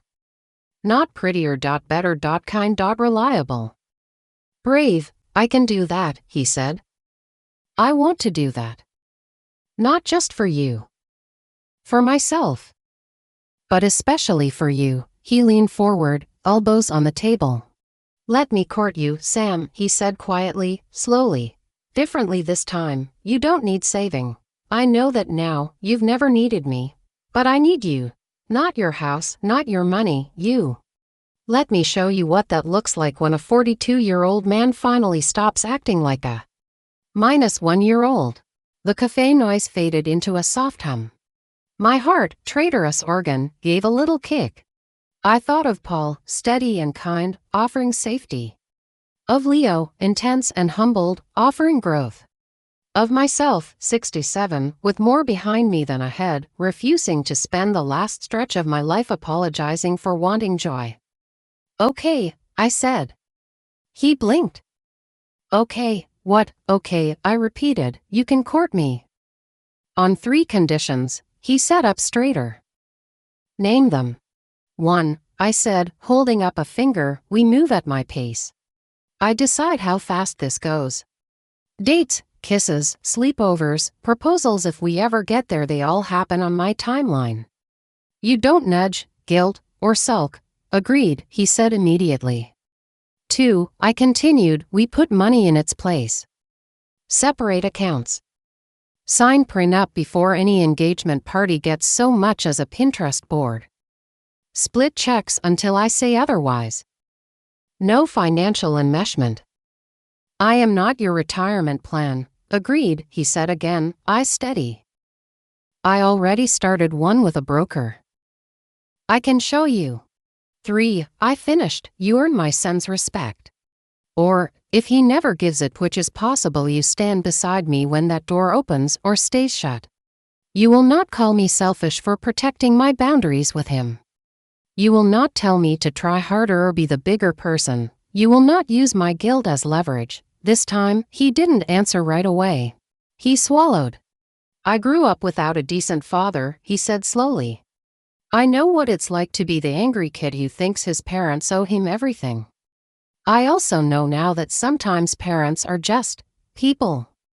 Doing their best, screwing up, surviving. He met my eyes. If your son comes back, I'll follow your lead. If he doesn't, I'll grieve with you on holidays and pass the mashed potatoes. I will never weaponize your motherhood. It's one of the things I admire about you most. You love fiercely, even when it costs you. The air left my lungs in a soft rush. Okay, I said again, but this time it sounded different. We finished our coffee with lighter topics: music, a new movie, a funny story about a customer who tried to pay for a steak with crypto, which is apparently a thing now. When we stepped outside, the April air was brisk but kind. I pulled my coat tight around me. He stood there, hands in his pockets like a boa, waiting to see if he'd get detention. So, he said, "Do I hug you? Shake your hand? Bow?" I thought for a second. "Walk me to my car," I said. At a respectful distance. "We're not in kissing range yet." "Yes, ma'am," he said, smiling.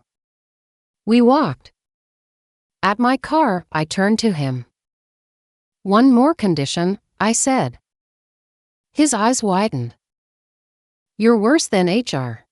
If I ever feel like you're slipping back into old patterns," I said, "I won't argue. I won't threaten. I'll send you one thing, that voice message. The one you accidentally sent me. Consider it your fire alarm. If you ever hear your own voice saying those words again, you'll know we're done." He closed his eyes for a beat, then opened them, pain and resolve mingling there. "Fair," he said. "I hate that recording. I hate what it did to me," I replied. "But I love what it did for me. It woke me up." He nodded, stepped back. "Can I say one more thing?" he asked. "You're already talking," I said. "Might as well finish," he smiled. "You are magnificent, Sam. I know you don't need to hear it. But I needed to say it." I felt the compliment land in the place that still, even now, wanted to be seen. "Good," I said. "Now go earn the right to say it every day." He laughed softly, saluted ridiculous, endearing, and walked away. I watched him go. Then I got into my car, took a deep breath, and did something I hadn't done in a very long time. I called Paul. "Hi," I said when he answered. "I need to talk to you about something. And I'm going to be very honest, and you're going to deserve that honesty. Because if I was going to let one man court me like a grown woman, I owed another man the courtesy of not stringing him along. I didn't know yet how it would all shake out. I only knew this: I had put myself, not my fear, not my loneliness, not my bank account, at the center of the story. And a 42-year-old man was about to fall madly, deliberately, eyes open, in love with a 67-year-old woman who finally understood her own worth. But the way he chose to show that love, the way he chose to propose a second time, would surprise even me. I didn't break up with Paul over the phone. A woman my age has buried a husband and survived a son's rejection. The least I can do is look a decent man in the eye when I tell him he isn't the one. We met at the same park bench where we'd watched the ducks. He arrived with a thermos of coffee and a box of biscotti, because of course he did. Thoughtful to the end. "You look serious," he said gently as he sat down. "I am," I replied. "But it's not a crime scene, you're not under arrest," he smiled. "That's a relief." I left my lawyer at home. We poured coffee. I took a breath. "Paul," I said, "you're a good man. You treat me with respect, you listen, you show up on time and with snacks. If I'd met you 5 years ago, I might have married you out of sheer gratitude that someone like you exists." He looked at me quietly. But, I continued, "I promised myself something after Leo. I promised I would never again pick someone because they were good enough or better than the last disaster. You deserve a woman whose heart leans toward you without having to be convinced. And I deserve to feel more than steady." He was quiet for a moment. A duck quacked indignantly at a toddler. The world kept going. "Is it him?" he asked finally. "The manager?" "Yes," I said. "I'm too old to play coy." "Not instead of you." But, in addition to you in my head. When I picture a future, I see you and I see him, and that means I'm not giving you the clean yes you deserve. He nodded, lips pressed together. Do you trust him? I'm learning to, I replied. He's not the same man he was. But the point isn't him. The point is me. I don't want you to be the consolation prize I hold because I'm afraid to risk my pride, he exhaled. Well, he said softly, I can't fault you for that. I reached over, squeezed his hand. You are wonderful, I said. You will make some woman very, very happy. She will adore how stable you are. She will never have to worry about whether you're secretly texting your ex from the bathroom. He laughed. Glowing review, you deserve more than a woman whose heart is half busy drafting risk assessments, I added. You deserve an easy, full yes. I like you too much to give you anything less. He studied me for a long moment. Sam, he said, I spent 30 years married to a woman who always put everyone else first and herself last. I watched what it did to her. You putting yourself first. That's not selfish. That's wise, he smiled faintly. If he hurts you again, I'll help you bury the body, but I won't say I told you so. I chuckled. You're better than most, he stood, offered his hand. I took it. He pulled me into a hug warm, steady, no clinging. I'm glad I met you, he said. Me too, I replied. We parted as adults, no drama, no slammed doors, just two people acknowledging that good isn't always the same as right. I walked back to my car feeling sad, relieved, and oddly, lighter. There's power in choosing uncertainty over safe numbness. Especially at 67. The next 3 months were courtship, old school style. Leo took it very literally. Our first official date post-probation was simple, a tiny Italian place with red checkered tablecloths and a waiter older than both of us combined. He arrived 10 minutes early and waited outside the restaurant so he could open the door for me. Not because I needed him to, I still deadlift my own suitcases, but because he wanted to. He wore a navy jacket that fit properly and a watch that looked functional, not flashy.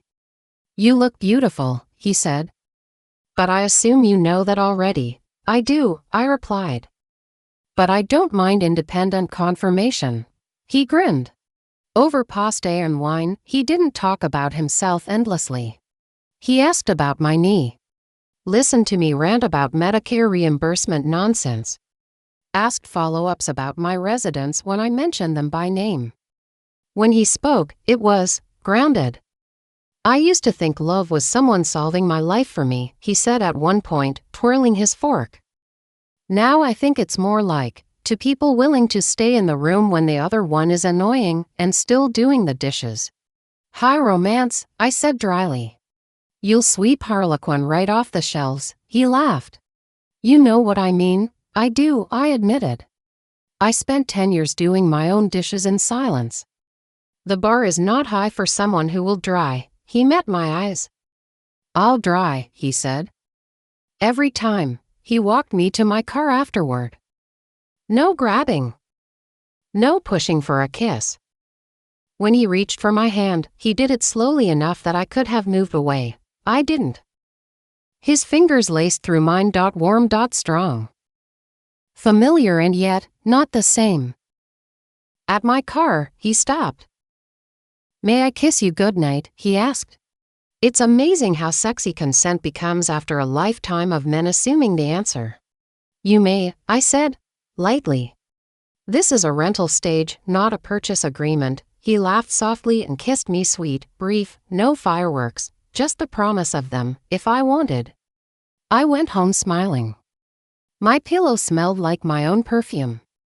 My bed was empty by choice, not abandonment. That's a different kind of power. Courtship continued. He invited me into his world this time, not just moved into mine. I saw his apartment, small, neat, second-floor walk-up that would have horrified his old ego and delighted his therapist. No giant TV, no expensive toys he couldn't afford. A second-hand couch. Books, actual books on finances, relationships, even one on aging that he admitted he'd only bought because of me. "I'd rather understand what you're facing than pretend it's not happening," he said when I teased him. Also, some of the tips are for me. Joint pain starts early. We cooked in his tiny kitchen, bumping hips, arguing over garlic amounts. He insisted on doing the dishes afterward, sleeves rolled up, humming under his breath. "You look very domestic," I commented. He shrugged. "Turns out I like this. Who knew?" If 25-year-old me could see me now, he'd have an existential crisis. 25-year-old you was an idiot," I said. May he rest in pieces. He grinned. Amen. He brought me to a jazz club, one small, dark, the kind of place where the sax player closes his eyes and means every note. We sat close, his arm around the back of my chair, not quite touching me until I leaned into him by my own choice. For my birthday, he didn't buy me jewelry or anything that smelled like guilt. He showed up at my house with a cardboard box. "What is that?" I asked. "A present," he said. "Open it." Inside was an absurdly bright, ridiculous folding step stool. "What on earth, so you don't break your neck reaching for things on the top shelf," he said. "I like you alive." I burst out laughing. "This is the least romantic gift I have ever received. Give it time," he said. "When you're 80 and still getting your own dishes down, you'll toast me." The card inside was simple. For the woman who built her own ladder. "I'm just trying to keep up." I kept the card. I used the stool that night. It squeaked. I named it Fred. Meanwhile, he kept his promises about money. We split checks more often than not. On nights he insisted on paying, he showed me his budget line labeled date fund, so I knew he wasn't skipping rent to impress me. He hired his own lawyer, without me nagging, and started drafting a prenup before we were even close to talking marriage again.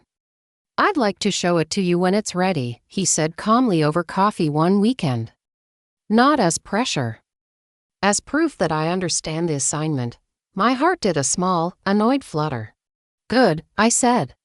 "Because if you think you're getting even 1% of my facilities without a legal war, you have misread the situation." He laughed. "Honestly, I'm terrified of your board of directors." I wouldn't dare. Smart man. He showed up for the hard things, too. On days when my knee ached and I was cranky, he didn't vanish. He brought heating pads and bad jokes. When one of my residents died and I came home hollow-eyed from comforting her daughter, he made tea and sat quietly next to me while I stared at the wall. He didn't try to fix it. He didn't turn it into a conversation about his feelings. He just stayed. That's when I knew he was really in love with me, not because he wanted something, not because my life made his easier, but because he wanted to be present even when I was neither fun nor flattering. And my son? That door stayed mostly shut. For a long time, Ethan was a ghost I checked on via social media under a fake account like a CIA operative. I saw a wedding I wasn't invited to. A baby I hadn't held. Posts about his self-made success that conveniently omitted my role. One night, after too much thinking and exactly one glass of wine too many, I sent Leo the voice message instead of myself, the one of Ethan saying, "If you're not going to sign over half the company now, just disappear from my life." Mom. I deleted it immediately, horrified at the slip, but he'd already seen the name. A minute later, my phone buzzed. I'm not going to respond to that message because it's not mine to comment on. Just know this, none of that is your fault. If he comes back, I'll be there. If he doesn't, I'll be there, too. I stared at that text for a long time, tears prickling. That's what partnership looks like. Not fixing your pain, not judging it. Just holding the corner of it so it doesn't crush you. By the time autumn rolled around, Leo was all in. He didn't say, "I love you," every 5 seconds like a teenager. When he did say it, it was small and specific. "I love that you yell at the news," he'd murmur as I ranted at some politician on TV. "I love that you know exactly how crispy you want your toast," he'd say, handing me a plate. I love your face, he told me once, cupping it in his hands, especially when you're telling me I'm wrong. He wasn't worshipping me, he was paying attention. And he was, unmistakably, madly in love with me, the whole inconvenient, aging, opinionated package. I could feel it in the way he lit up when I walked into a room. In the way his hand found mine without thinking. In the way he talked about when we're 70 like it was a blessing, not a burden. One night, as we lay in his small bed that we now shared sometimes at my initiation, on my schedule he brushed a strand of hair from my forehead. I used to think 40 was old, he said. And now? Now I hope I live long enough to complain about my hips with you at 85, he replied. I want to be the one handing you your stupid grabber stick when you drop your book. I snorted. Romantic, you knew what this was, he said. I did. So, the second proposal. You'd think he'd do it at La Rue, right? Candlelight, violin, the whole cliché wrong. Leo has always been a showman. The difference now is that he uses that flair to honor me, not manipulate me. He chose the one place it all began, the art fair. 2 years and change after that first belt, I found myself walking between stalls again. This time, though, my hair was gleaming silver on purpose, my walk was steady, my heart occupied but strong. I can't believe you dragged me here again, I told Carol on the phone as I walked. If I end up with another man because of your meddling, I'm charging matchmaker fees, just go to the leather booth, she said. Trust me, why, because I told you to, and I own your calendar between 2 and 4 p.m. Goodbye, she hung up. Bossy woman. I found the booth, same spot, different setup. No Leo in sight. Instead, a handwritten sign, custom pieces, ask for Leo. I rolled my eyes, crossed my arms, waited. He appeared from behind a rack of belts a moment later, pretending to be surprised. Oh, he said. Fancy seeing you here. Can I interest you in something handcrafted and slightly overpriced? You can interest me in an explanation, I replied. Why is your name on this booth? He grinned. Because I bought the business from my friend. 2 months ago. With money I actually earned. I blinked, taken off guard. You own it, part of it, he said. We're partners. I handle operations and design, he handles the part where I don't accidentally set anything on fire. He gestured around. Welcome to the result of not using your money to avoid my own effort. I tried to suppress the warmth rising in my chest. Failed. Show off, I said, but there was no heat in it. There's more, he added. Come here. He led me to the back of the booth where a small table was set up. On it, a leather-bound folder, a single velvet ring box, and a pen. I raised an eyebrow. If that's a menu, you're overselling. He swallowed, suddenly less smooth. Sam, he said, voice quieter, this is not a surprise proposal. I promised never to ambush you again. He tapped the folder. This is documentation. I opened it. On the left side, a thick legal document with tabs and highlights. On the right, a single-page summary written in plain language. At the top, prenuptial agreement drafted at Leo Reyes' request. I read the summary. It was exactly what I'd demanded and then some. All my assets, businesses, properties, accounts remain mine and mine alone. No claims on alimony or property division from him in the event of divorce. A clause where he explicitly waived any future rights to my company, my house, and any inheritance related to them. A section stating that if we divorced because of proven infidelity on his part, he owed me a set sum, paid from his retirement fund. I snorted. You realize this means if you cheat on me again, you're literally paying me for the privilege of leaving. That's the idea, he said. Financial disincentive. My therapist loves that clause. At the bottom, on the last page, I saw his signature already in place. You signed it without me, I said, surprised. He nodded. Because this isn't a negotiation tactic. It's a condition I impose on myself. If you never sign it, it still stands in my head. I stared at the ink. Then I looked at the ring box. "Open it," he said softly. Inside was a simple ring. Not huge. Not flashy. Platinum band, 3 small stones. Elegant. Strong. Appropriate for a woman who's already lived a lot of life and doesn't need her jewelry to scream. "The diamond is real," he said quickly. "Bought with restaurant money and leather money. No Sam dollars involved." I laughed, despite the lump in my throat. I was going to bite it otherwise. He took a breath. "Sam," he said, "I have proposed to you once like a liar. I don't get to do that again. So I'm going to say this plain." He looked me dead in the eye. "I love you. Not the idea of you. Not your house. Not your bank account. You.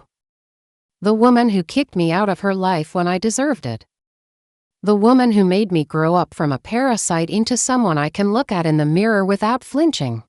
I want to spend whatever years we have left being your partner, doing taxes together, cutting your steak when your hands hurt, letting you correct the waiter's grammar, listening to you yell at the news and occasionally yelling with you, dancing badly in the kitchen, bringing you step stools for your birthdays." He swallowed, eyes shining. "I want to be the man standing next to you if your son ever knocks on your door again, and if he doesn't. I want to be the one making too much stuffing at Thanksgiving so you have leftovers." He took the ring box in one hand, kept the other on the table. "No kneeling this time, no theatrics.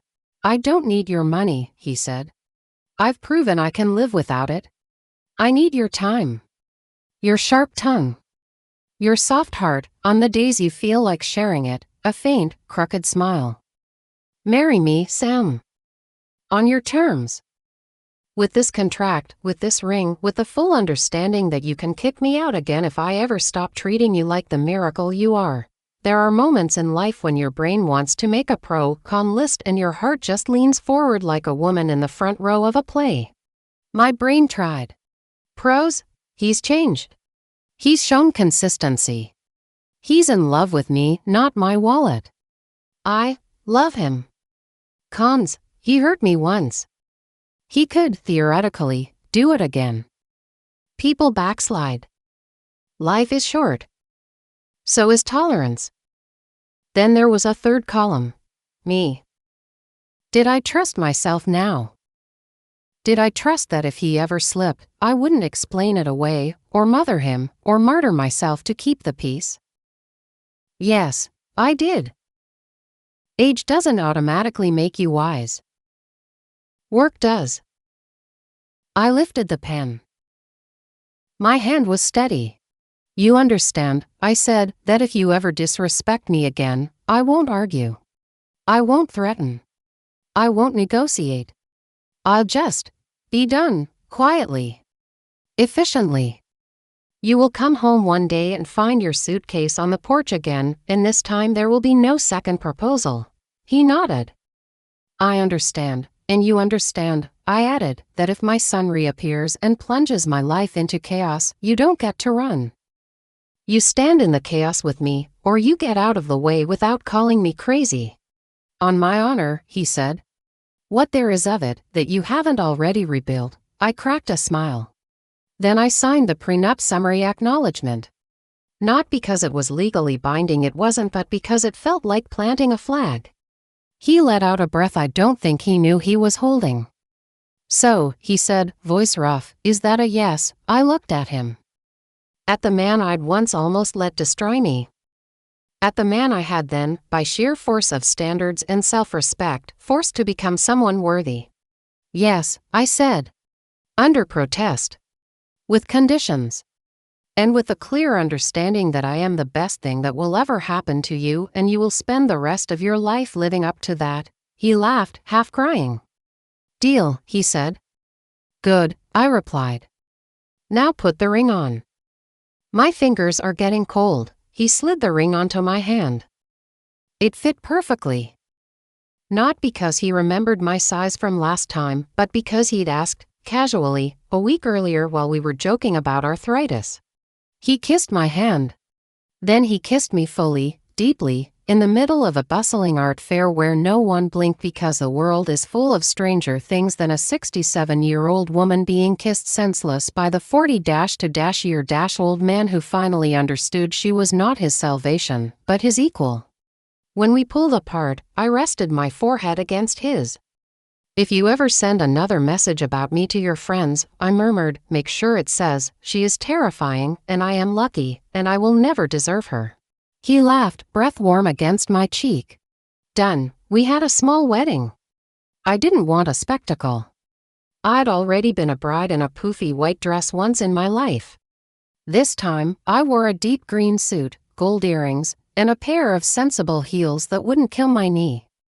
We signed the real prenup in my lawyer's office 2 weeks before. Leo cracked jokes. My lawyer did not laugh. I took that as a good omen. At the ceremony, Carol cried as if I were being shipped off to war. My book club showed up in force. The jazz band was small but excellent. We danced badly and joyfully. At the reception, Leo tapped his glass and made a toast.